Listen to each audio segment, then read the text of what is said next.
Hi guys, I'm back. As mentioned, I'm going to talk to you guys today about my pre-op appointment with Dr. Medina.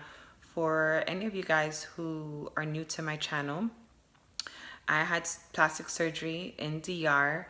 My doctor's name was Dr. Tanya Medina. I had surgery on April 5th. I had a tummy tuck with muscle repair, upper and lower back lipo, as well as lipo of my flanks. I paid extra to have lipo of my inner thighs done. And I also had a BBL, a Brazilian butt lift with fat transfer. I did not have a lot of fat that was transferred because Dr. Medina felt that I already had a butt, and once she pretty much brought in my waist, my butt would pop, and if I had too much added to my rear, it would make, my butt looks too large, and I didn't want a large butt. But I kind of wanted to go over how long I was in the country. I arrived April 3rd. I left April 14th. I flew on Spirit Airlines out of Fort Lauderdale to Santo Domingo. I traveled coach going to DR. On my way back from DR, which was April 14th, I traveled coach on my way back home with my compression socks on, as well as my boppy pillow. What I would suggest is my husband works for the airline, so for me, I pretty much had to fly on standby with any seat that was available. But what I would have done differently was I would have picked a aisle seat as opposed to being assigned a center seat. I was lucky that I was able to switch seats mid-flight to an available aisle seat, but that would have made it easier in case you wanted to go to the bathroom or walk up and down the aisles, as opposed to anyone trying to get past your seat to go use the restroom. That was a bit annoying. So thank God I was able to switch seats. Also, my boppy didn't really fit in a coach seat without leaking over to the seat that was next to me. So that became annoying, I'm sure, for whoever was traveling next to me. So I would suggest you either buying a bigger seat, whereas your boppy pillow would fit perfectly, so that you wouldn't have to bother someone else that was sitting next to you. However, if you can't afford to purchase the bigger seat, just make sure that you try to at least get an aisle seat. It was fine. How did I feel on the flight coming back home? It was like a weird feeling. I did feel that my body was kind of swelling, or tingling, but other than that, my flight home was perfect. I think I was a little bit nervous. I didn't know what to expect. So I didn't want to go to sleep. I've read so many stories about your body blowing up, or I don't know what, or your ass blowing up. So I was a little bit, I think, intimidated to go to sleep. And thank God my flight from Santo Domingo to Fort Lauderdale was like a little over 2 hours or so. I would suggest wheelchair service leaving out of Santo Domingo, as well as once you arrive back in your state or country, because I don't know, I would not have been able to do it without wheelchair service. It wouldn't have been possible. Once you have surgery, you become very winded. You get winded easily. And especially because you have on your faja, you may have on some compression, which I would not suggest traveling with any compression at all under your garment. No foams, no pads, nothing. Just wear your faja and you'll be fine. Dr. Medina does give you a release letter at your final appointment with her, letting them know that you did have surgery, what you had done, and that she provided clearance for you to travel back home. I will do a video on my final appointment with her and what that entails. As far as getting wheelchair service, it's necessary. Once you get dropped off at the airport, you're not going to have a wheelchair right there waiting for you. You're going to have to walk to your airline to check in, and then you'll be able to get a wheelchair at that moment. And that's not easy, for the record. Thank God I did have my husband there, but the light went out at the airport. The escalators were not working. The elevators were not working once the light came back on. So I had to pretty much walk the flight of stairs up to Spirit Airlines counter to check in. Okay? Yeah. It took me a while for me to get up them stairs. I could just let you know right now. Anyhow, so let's get into my pre-op appointment with Dr. Medina. I stayed in DR, as I mentioned, April 3rd to April 14th. I stayed at My Sweet Home Recovery the entire time. I am going to do a review on My Sweet Home Recovery in a next video. It's too much to cover in this one video. Anyhow, so the day of your pre-op appointment, you will be informed what time you need to be there for you to come in to do your labs. This is the day before surgery. My appointment time was at 10.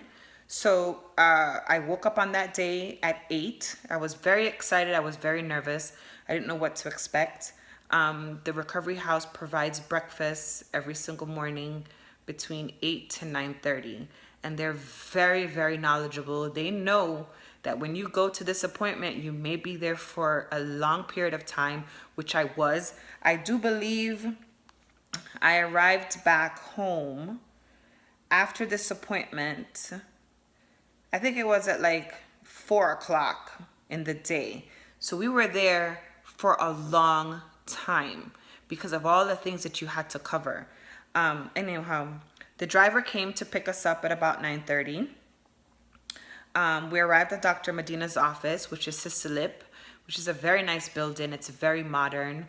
When you walk in, I mean, you think that you're here. So don't think that you're going to like a clinic that looks like, you know, out of a scary movie. It's nothing like that. It's very modern. She has like, I think, 4 other plastic surgeons that are also working out of the same office. So when you walk in immediately, you are going to see a bunch of people. Don't think that they're all for her, because, you know, these doctors have people that are coming in for consults, follow-ups. However, the wait is going to be a while. Make sure you bring your passport or your driver's license, whatever method of ID you want to bring with you.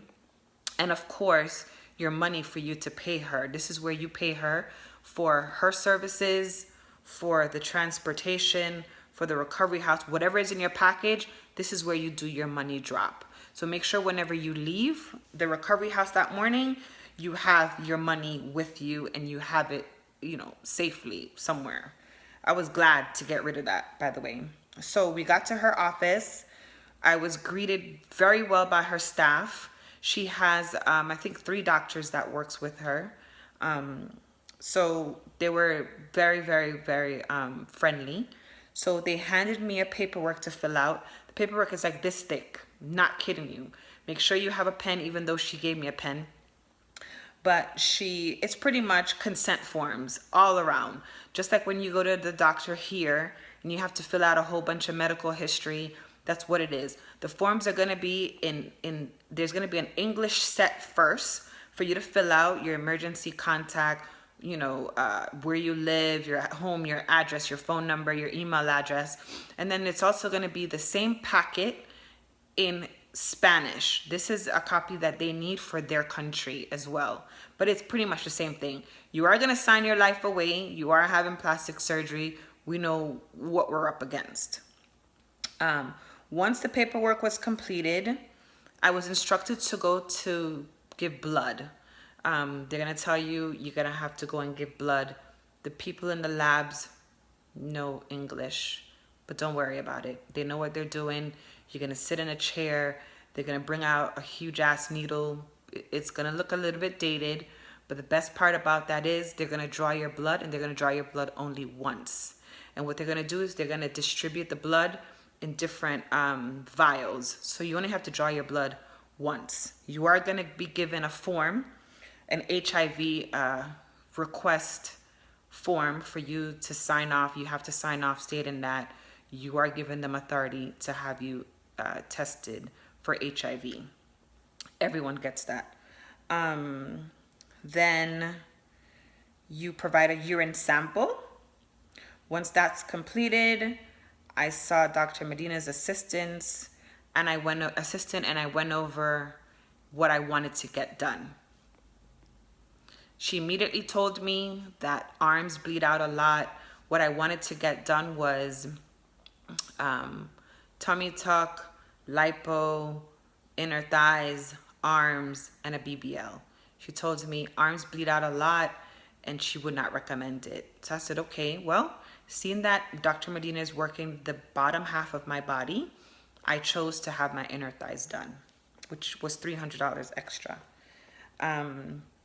She also mentioned that Dr. Medina suggested to her patients that if you're having a tummy tuck with muscle repair, she suggests for you to see a pulmonologist, and that's $100 extra. And the reason why is to determine how tight she can actually put your muscle repair without make sure that you're going to be able to breathe after, So I opted to have the pulmonologist give me a test because I did not need no issues breathing after surgery. What is she going to do? Open me back up? No. So I opted to pay the $100 for the pulmonologist to have that test done. So I paid for my massages, I paid for Dr. Medina's fees, I paid for the recovery house, and I paid for the driver, and I paid for the driver. So what I gave her that day was $5,500. She gave me a receipt, but in total, because I made a deposit of $500 before, and I made a deposit of my recovery house. So in total, my surgery was $6,140, which included Dr. Medina's fees, the transportation, the recovery house, the pulmonologist, my second stage faja, and that's it. Okay. So, and my inner thighs, the extra $300. So after I met with her assistant, I was told that Dr. Medina wanted to see me towards the end of her day. She was going in and out of surgery, which pretty much I was happy to see her. I was happy that, oh my God, she actually does exist, So she was passing by while we were filling out paperwork periodically. So she does exist, which was great. And then after that, I went to see the cardiologist. You have to have an EKG done to make sure that your heart is intact for you to have surgery. Then I went to get a psych evaluation. Yes, you have to get a psych evaluation. So I got that done. Then you also get one also right before surgery. I'm going to do another video the day of surgery. I'm going to see if I can do it after this, but you get 2 psych evaluations done. They want to make sure that you're good up here. After that, I was told that my hemo level was at a 13.8. Then I saw Dr. Medina. She greeted me with a hug and a kiss and asked how I was feeling. I told her that I was a little bit nervous. She asked me why. She was very warm. She was very comforting. She was very detailed. She then pulled out a piece of paper and discussed what I wanted. Then she asked me to take off all my clothes. Take off all your clothes. All of it? Yes. All of it, my Barbie. So I took off all my clothes. She took pictures of every area of my body with her iPad. Then we discussed the areas that I wanted to get done. She was very specific on what she can or cannot do. She told me that I didn't need a BBL because I already had a butt. She told me I already had hips, so I didn't need any more added to my hips. Once she pretty much did my tummy tuck and she pulled everything in and she did the lipo, everything would look fine once the swelling goes down. So she didn't suggest that. She said I was concerned about my lap band. She pretty much said that my lap band would have been emptied. If I had any saline in my band, it would have been emptied 100% before surgery. And that once I recovered and I felt better, I would have to go back to my doctor to add saline in. That made me feel good because I did not want my lap band to rupture on me during surgery. So that made me feel 100% at ease. She again told me about my about the arms bleeding. That would be a bit excessive. She had me sign a piece of paper with everything that she pretty much told me what she could have done, what she couldn't have done, and so she pretty much covered her ass is what she did. So for everyone that says, well, Dr. Medina didn't make my stomach flat, she tells you straight up if it's going to be possible, if it's not going to be possible. She tells you, well, you might have a little bit of, because I had some hanging skin in on my back. So she told me she's going to do her best to lipo as much of it out, but I may have a little bit left because I lost a lot of weight and I'm not having like skin, like I'm not removing any skin.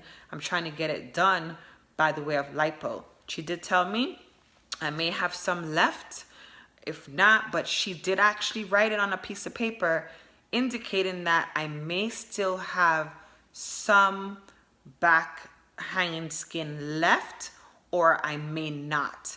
And I had to sign a piece of paper that she wrote stating what she could have done from what she couldn't have done.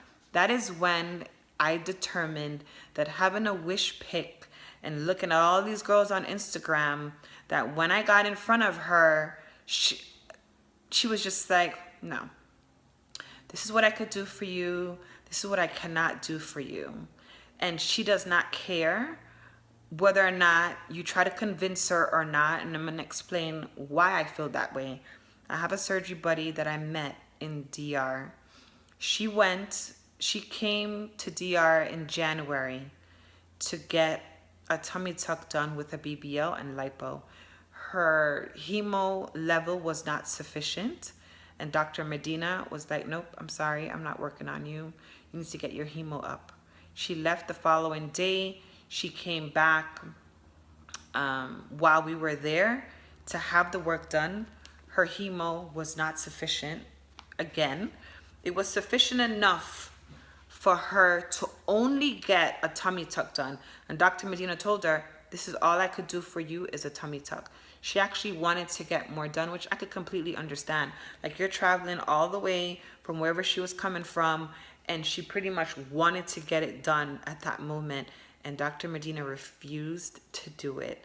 At the end of the day, after 2 to 3 days, after her money was refunded, and Dr. Medina was like, no, I'm not doing it. I'm not risking your life. She ultimately agreed to have Dr. Medina do solely the tummy tuck, because that is all her body would allow her to do at that moment. And I'm happy at the fact that she did not want to take her money. But anyhow, that was my day at Dr. Medina's office. You are going to be there for a few hours. It might be a good day, might be a bad day. Make sure you bring snacks, because I was hungry. I don't think you could, make sure you bring snacks, because I was hungry. There is a place next door to her office that has like really good wraps and so forth. So once you're finished doing your labs, we were able to go next door and get some fries and a wrap. I think it was so good. Have that done. That was my pre-op day with her. Oh, and then after that, we went to get x-rays done at the hospital. The driver took you to get x-rays done. He dealt with the entire transaction. Everyone spoke Spanish. You got chest x-rays done. Then he took us back to the recovery house where we remained for the rest of the day. And the following day was surgery. I'm going to do another video on that because now I'm at like 20 minutes. So it was a long day, and the pulmonologist did come to the recovery house that night.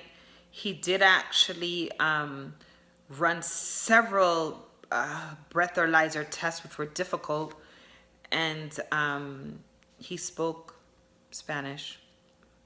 And that's just it. We couldn't communicate. But anyhow, he did approve for me to have surgery. And just to let you know, in order for you to have surgery, you have to get an okay from the pulmonologist if you choose to have that done, which I would suggest it. You have to get an okay from the pulmonologist, from the cardiologist, from the psychologist, and from the labs. All those people in order for her to do your surgery. That's it. I'm gonna do another video on the day of surgery. Okay, talk to you guys soon.